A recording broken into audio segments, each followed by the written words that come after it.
Hey everyone, welcome to The More You Know, The Better It Tastes, the podcast of San Antonio restaurants and the flavors of Texas. And I'm here with my business partner. This is Alan Williams. How are you today? I'm fantastic. We have an amazing guest. We do. You know, Susie, there's a lot of great restaurants in San Antonio. We know that. Of course. But only a few ever get any real attention. And a big part of that comes down to who's telling the story. Well, today we're talking to someone who's been shaping that story for many years. Jennifer McInnis, she's the editor of San Antonio Magazine. Jennifer, welcome. Welcome. Hi, thank you guys so much for having me. I'm glad to be here. We're excited. Super glad to have you. I love San Antonio Magazine. I've gotten it for years. And you have a really good foodie section. Every time you always have great reviews of restaurants. You have a listing of different restaurants. Just lots of really good articles. Thank you. Thank you very much. Yeah. So what is your story? I'd like to know. We need to get to know you first. Where are you? Are you from San Antonio? Grew up in Houston, but my dad... We won't hold that against you. You got here. You know what? You're Texas, so... I left as soon as I could. My dad lived here, and so I did go to junior high in San Antonio. It's always been second home. Did an internship here at the San Antonio Express News and really wanted to get back here. I've lived here full-time since 2007. Yeah. But yeah, I'm a journalism nerd and major, and worked in all the major metros in the state, Texas. And so, did you always know that media and writing was your thing? I knew at 8 years old that I wanted to be a journalist. I watched all the President's Men with my grandmother, and was like, "That's what I want to do." That is really cool. But to specialize in. I mean, you do lifestyle, but food and beverage is something that's been part of you for a long time. Absolutely. Yeah. From starting in 2009, I was writing about food for a little publication called 210 SA that the Express News used to publish, and then moved over to the Taste team and was on that team with Edmund Tijerina and Karen Harum for several years. Love Karen. She's amazing. She's a little mentor and friend. And then when she retired, I became food editor, but I was the drinks writer. I had the best job, in my opinion, in the paper. I was the drinks writer. Yeah, it's always the best part, you know? Yeah, I wrote about the cocktail scene, the Texas wine industry, and but became food editor when Karen retired, and then went off into the wine industry and was general manager at Bending Branch Winery for 8 years. Fabulous winery. And did you know that food and wine and cocktails was the route you wanted to go, or? Yeah, I grew up, my great-grandparents had a garden. They preserved all of their food. It was just always something that came really naturally to me. I kind of gravitated toward writing about wine, and then Karen scooped me up to the taste team, and it was a fun time to be at the paper. It was just kind of like our scene was developing, and it was, to document what was happening. Right. And and I heard through the grapevine, that you're a sommelier as well. I'm WSET Level 2. I used to write a column called Through the Grapevine at the Express News. Wine took over my life for a little while there. And, in a good way. In a great way. In a really good way. You can't go wrong with wine, you know? that could be like an alcohol story, you know. That took over my life. Yeah. Right. No, it had a good ending. So, and then Hearst bought San Antonio Magazine in December of 2023, and it's my great honor to be the editor-in-chief of this publication. I came on board in January 2024. Last year, the magazine celebrated its 20th anniversary. Wow, wonderful. 20 years. 20 years of San Antonio Magazine. We are, I read last week, we've recently become the 6th largest city in the country. And we need a city magazine. Yeah. We really do need a city magazine. Yeah, we do. So much unique culture here. So I want specifically talking about restaurants and stuff. Every month, like in the most current one, and by the time this airs, there'll be another most current one. But right now, you have Max's Sister as your main focus of this restaurant for this magazine. How do you decide which restaurant's going to get the spotlight? Yeah, so Edmund Tijerina is he writes most of the food features for San Antonio Magazine. He and I have worked together for many, many years. And so we keep a running list of, the restaurants that have recently opened, and some of it goes into, what's really getting hot and buzz and people really want to know. Sometimes they might fit in with the overall theme of the magazine. This January, February issue was the Women's History Month issue, but, Max's Sister had just just opened. And Yeah. Had to. I had to get Andrew in there. So the San Antonio Magazine is bi-monthly, 6 issues a year, plus our annual Mikasa Home and Design issue. So there's a restaurant feature in every single magazine, and then we do an annual Best New Restaurants issue, which is the May. Yeah, the issue. newest Right. one. Yeah, So we're gonna really talk about that. That's really cool. So, since we kind of do what you do and what we do overlap a little bit, and so we feature a lot of restaurants and talk about it. So, in your perspective, for a restaurant to be successful, because we both know this is a really hard time for restaurants. This is after the pandemic. Things haven't quite gotten back to normal yet.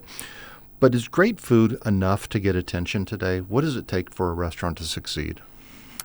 Great food is at the top of the list. I think also, though, hospitality, I think about the restaurants that really resonate with people, and it's when you walk in and you feel like you're family, and you're welcomed, and, like almost every need is anticipated before you know it. That's what really sets. I agree. I think it's all about the experience. I think people, like you said, the great food is primary. I mean, that's really important. Yeah. But people are looking for an experience. They want to go out. They want to feel that hospitality. They want to, and I think that's what, as Alan mentioned, you featured Max's sister. That's what sets, I think, his restaurant apart, Andrew's restaurant apart, is that hospitality and the attention to every single little tiny detail, and it just creates an experience that you can't. Yeah. So I agree. I think that's such a huge part of.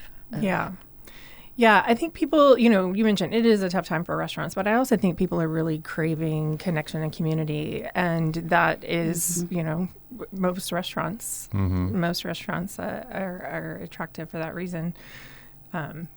So maybe this is along the same lines, or maybe it's a different situation. But what separates a restaurant that really gets noticed from one that gets overlooked? Because there's some great restaurants out there that just never make it and they fade away.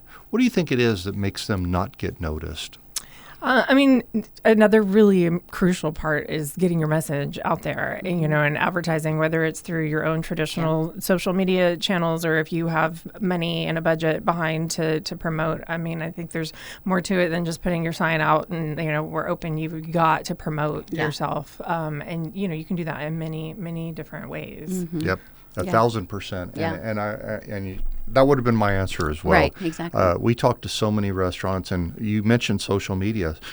Some of the older restaurant owners saying, "I don't need that." This is 2026. You do need it. Yeah. Well, and you should be asking every single guest to leave a review, whether that is, whether it's on social media or a restaurant app or, a booking, a reservation service. I have found, you look at what places that have more engagement, and that's what they're doing. You're making that ask at the end of every meal, or whether it's on the check that comes, or a little something on the table, but you don't get that unless you ask, and people are happy to support places that they love. Yeah, for sure. So do you in your top 10 or in your different lists that you have, do you promote or look at primarily local type style restaurants?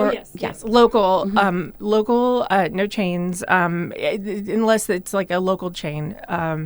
And for Best New Restaurants, if it's a second location, then that doesn't meet the parameters. So it's got to be new in the past 12 months and local. Right. Okay, cool. Yeah, That's very cool. We're exactly the same as you. We try not to look at chains, but if it's a local chain, that's a different situation, because we have some great ones out there, and there's some great chains, but they can promote themselves. They have a budget. They have a budget, yes. Although there's some great local families that own, so it's so hard sometimes to, because you just want to help everybody. Yeah. Well, and I think about it too, as I mentioned, the magazine is bi-monthly, so it's 6 issues a year. So that's 6 spots for the Eat Here Now Yeah. spot, and so those really need to rise to the top. And then we're evaluating, for the whole year, the best new restaurants. Yeah. So when did you come to San Antonio? I've lived here since 2007. Okay. So you've been here a long time. Yeah, you're a here. native. I'm here. This is it. This is your home. Yeah, it's cool. Yeah. Yeah, so I've seen a lot of change and growth and my goodness. ups and downs in that period of time. Yeah, Well, and in the culinary restaurant scene itself, Yes. we've seen it. I don't remember when Pearl opened, but I mean, I give a lot of credit to CIA being here. And we do have other culinary schools and ways to do it. You don't even have to go to culinary school, but I think that having a culinary school in San Antonio, a CIA, I think that's allowed for a lot of chefs to come here and stay here and then explore. And I think, our restaurant scene has just really matured in the last few years. Yes.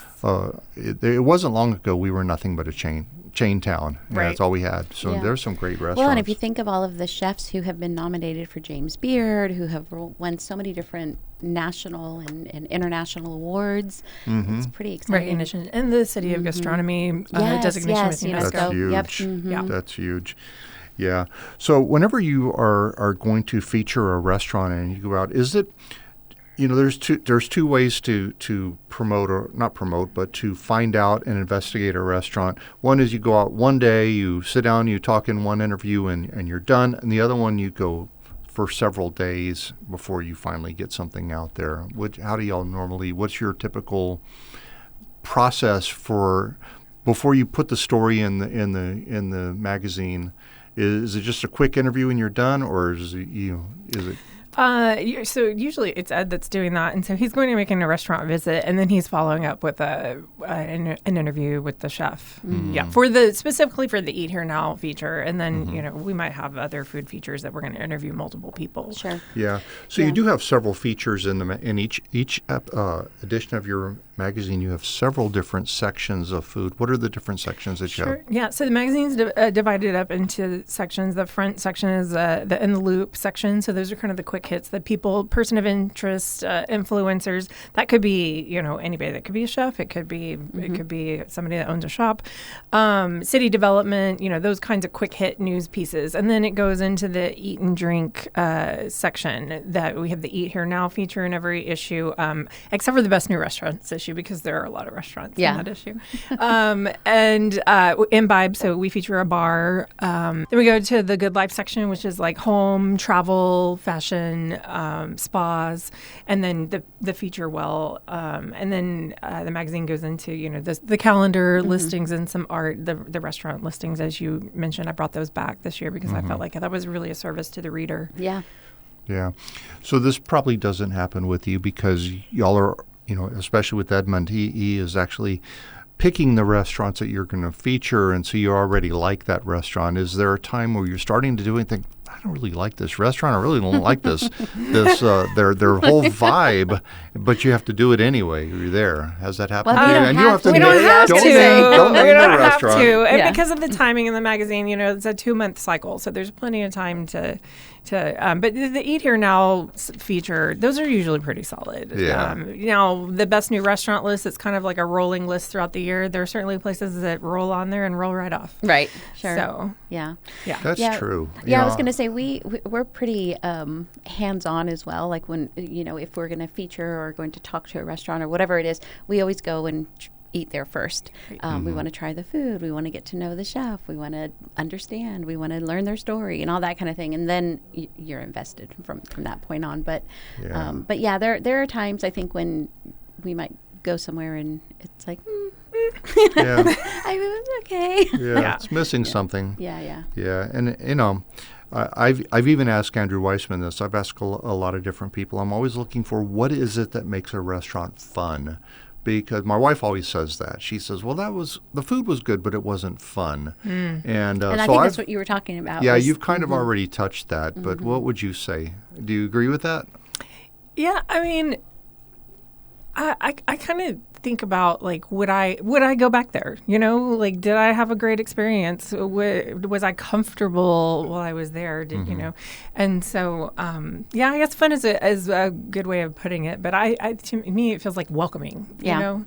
Did I feel welcomed? Yeah. Yeah, no, I think that's a great point. There's a few restaurants that I can think off of the top of my head that, one of the things that makes them who they are is the chef, for example, or the owner reaching out to every table, walking over to every table and asking how they are, and everybody feels like family when they walk in, and those restaurants are so successful, and I think that that's a big part of it. Yeah, it's like you feel like you're going and having a meal at someone's home. Exactly. Yes. Yeah.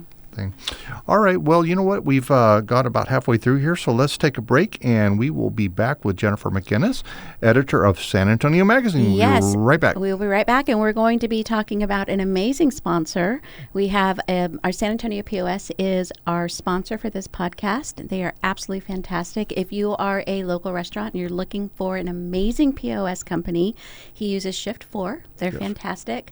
And he's they're local. local. He's the local. Yes, he's a local So guy. many people, they put in a POS system, and then they have an issue and they're busy and they try to call and they're talking to India or something. And David's there. He's ready to help. And There you it's go. a fantastic All system. right. So anyhow, Listen to this about That's San right. Antonio POS. Yes.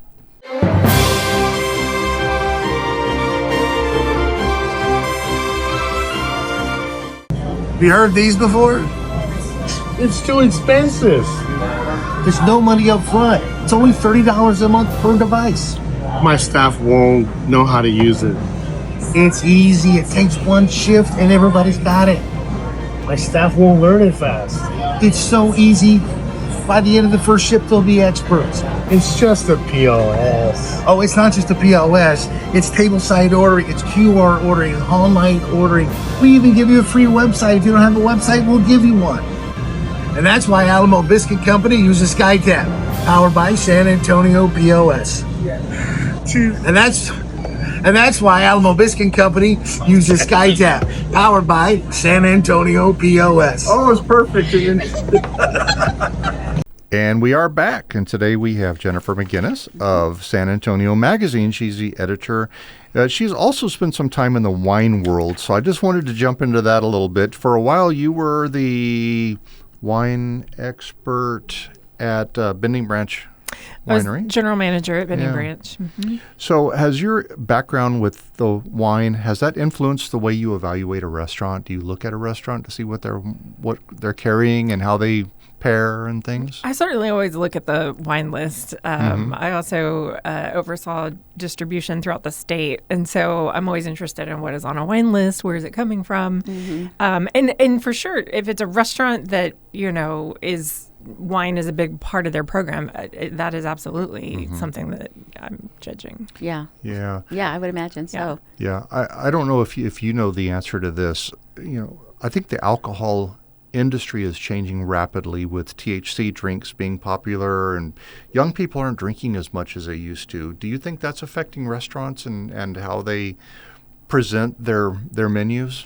Yeah, I think you've seen restaurants go and kind of adjust, like maybe by the glass programs, or you see more Corvins in restaurants so that they can extend the life of a bottle of wine. Also, COVID, brought the grab and go takeaway, Oh, and yeah. so you've seen a lot of restaurants add a wine, whether it's a little wine shop or wine shelves, because that does, it's an important part of a restaurant's bottom line. Yeah. Yeah, we've seen So- a lot of restaurants also curate zero proof wines, wine cocktails and things like that, which I thought was so interesting. I don't know. What do you think of that? I mean, to your point, Alan, like some people are drinking less or not as frequently, and so I think you're definitely seeing a lot more zero-proof cocktails, zero-proof wines. Whether somebody just wants to take a break during the middle of the week or whether they're eliminating it totally. But I think when you're servicing a whole group of people, you need to have a little something for everybody. That's true. Yeah, exactly. So and just out of curiosity, with your wine palate and your knowledge, is there a zero proof wine that you think is worth trying? To put it, Did you put me on the spot? I actually did taste a couple last year that blew me away. I was really surprised. They were in California, and so I don't know that they're available here, but they were sparklings, and they were zero proof, and I was really impressed. Very cool. Okay. I'll have to get the names of those. Yeah. I'm sure I have a picture of them. Deep. Perfect. We mentioned earlier about your newest edition of San Antonio Magazine has a top 10 or the best 10 restaurants in San Antonio that are New restaurants. And so you're having an event to go along with this. Talk about that event. So Best New Restaurants has been an annual issue of San Antonio Magazine for many, many, many years, and I was thrilled to bring it back. This year it landed at 10, so it's a list of best new restaurants. So it doesn't have to be 10. It doesn't have to be 10. I think we had 12 or 13 last year. It really is, we talked a little bit earlier, the parameters are, did it open in the last 12 months? Is it a new restaurant, and is it local? And so Ed and I keep a running list of as places open. And so what are your requirements, or what makes a restaurant become one of the best new? I think it is kind of the things we talked about earlier. Food, service, hospitality. Is it welcoming? Would we come back there? Would I take family and friends there? So not necessarily it being like a restaurant that's all over the place or whatever. If it meets that criteria, then there's a possibility it could be. Yeah, as long as it's open in the last 12 months, it's brand new and it's local. It's under consideration. And so this year it landed on 10 restaurants. Those will be featured in the May-June issue. Is there a number one, or is just yours? It's not 10? ranked. It's okay. 10. Yeah, they're not ranked. They're actually alphabetical. So that comes out May. Second week of May is when it will go to newsstands. It'll go to subscriber homes the first week of May, and everybody should subscribe. I have to get that little plug in. Yes. It's only $15 for the year for 6 issues, actually 7, including the Mikasa Home and Design issue. First, second week of May, that comes out, and it'll have all 10 of the restaurants. And then we've got an event May 28th at the Prisco. And this year we're going back to the more traditional seated dinner nice. style. That the magazine did for many, many years. And we're really excited. There's going to be lots of wow moments. Yeah. Oh, that's cool. Will that be open to the public? Can people buy tickets? Yes. Where do they get tickets at? On SanAntonioMag.com, Best New Restaurants. Tickets are $150.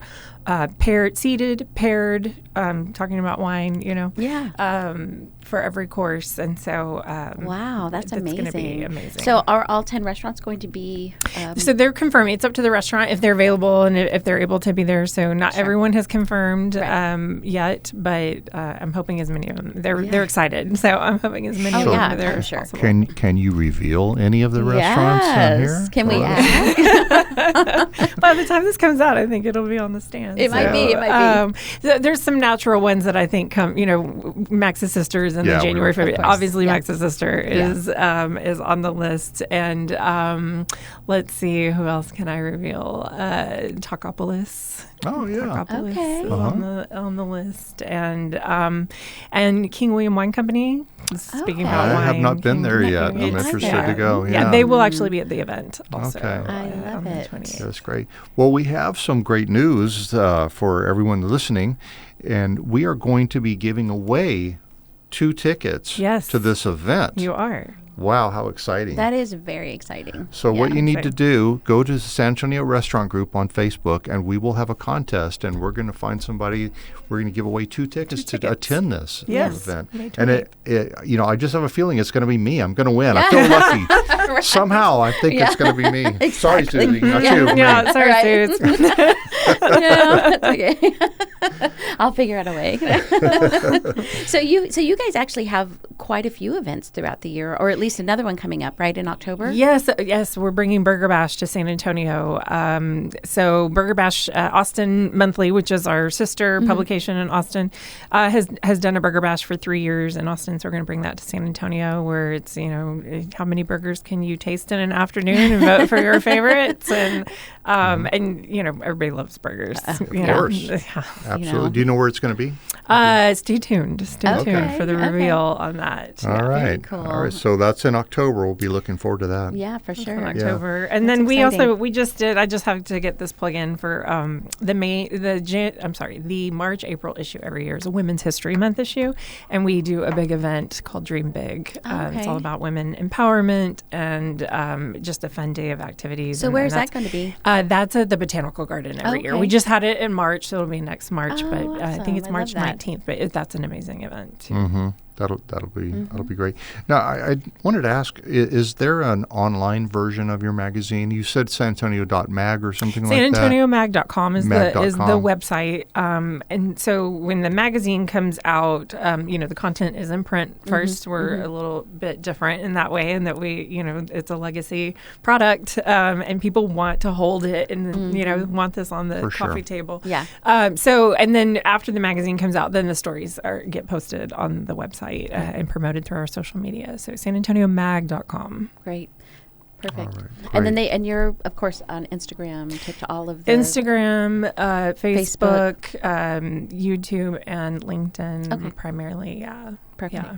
Okay, so obviously you can go to that website and you can order the magazine, but you can also buy it. I've seen it at H-E-B, I think. When you're standing in line, it's usually sitting there. It's at quite a few H-E-Bs, Barnes & Noble, Central Market, and also Natural Grocer carries it. But you should really subscribe because it's only $15 for Yeah, It's you really get it good. mailed You just directly get it in to the your mail. house. Exactly. It's easy. Yeah, I've been You'll getting be it for years because it does. It's a great place to learn about restaurants and learn about all kinds of things. It's really interesting. You have this article here about Elsewhere Bar, 5 places to get pho. Yes.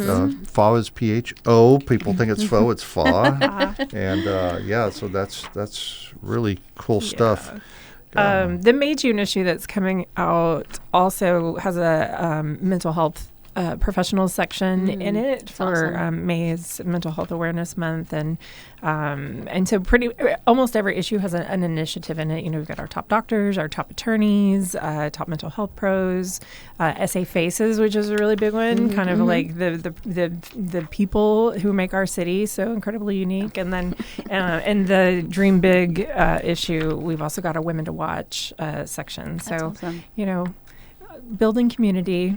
One step at a time, Exactly. one page at a time. That's what it's about. It really is, and it's such a fantastic magazine for that. Thank you. Yeah.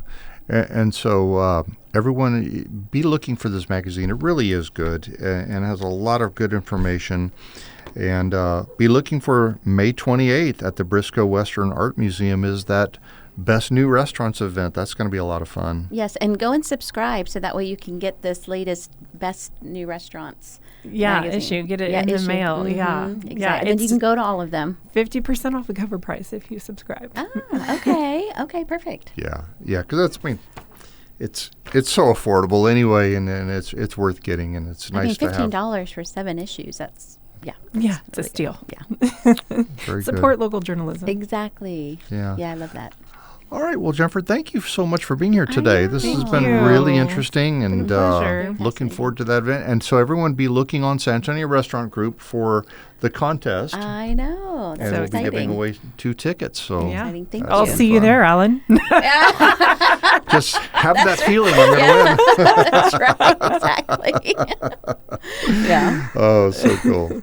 All right. Well, thank you. And Susie, we'll be back again We will. next week with another great interview. another Don't great know who it's going to be, interview. but it's going to be good.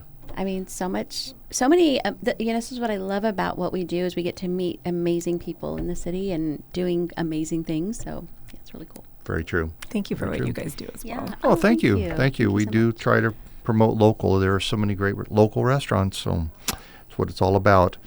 All right. Well, everyone, please tell your friends about this podcast. Share. Let them know that where they can find it, YouTube or Spotify or all over the place, right? Yep. All right. And what else? And make sure you support local. Support local. Until then, we'll see you again next week, guys. All right. Bye.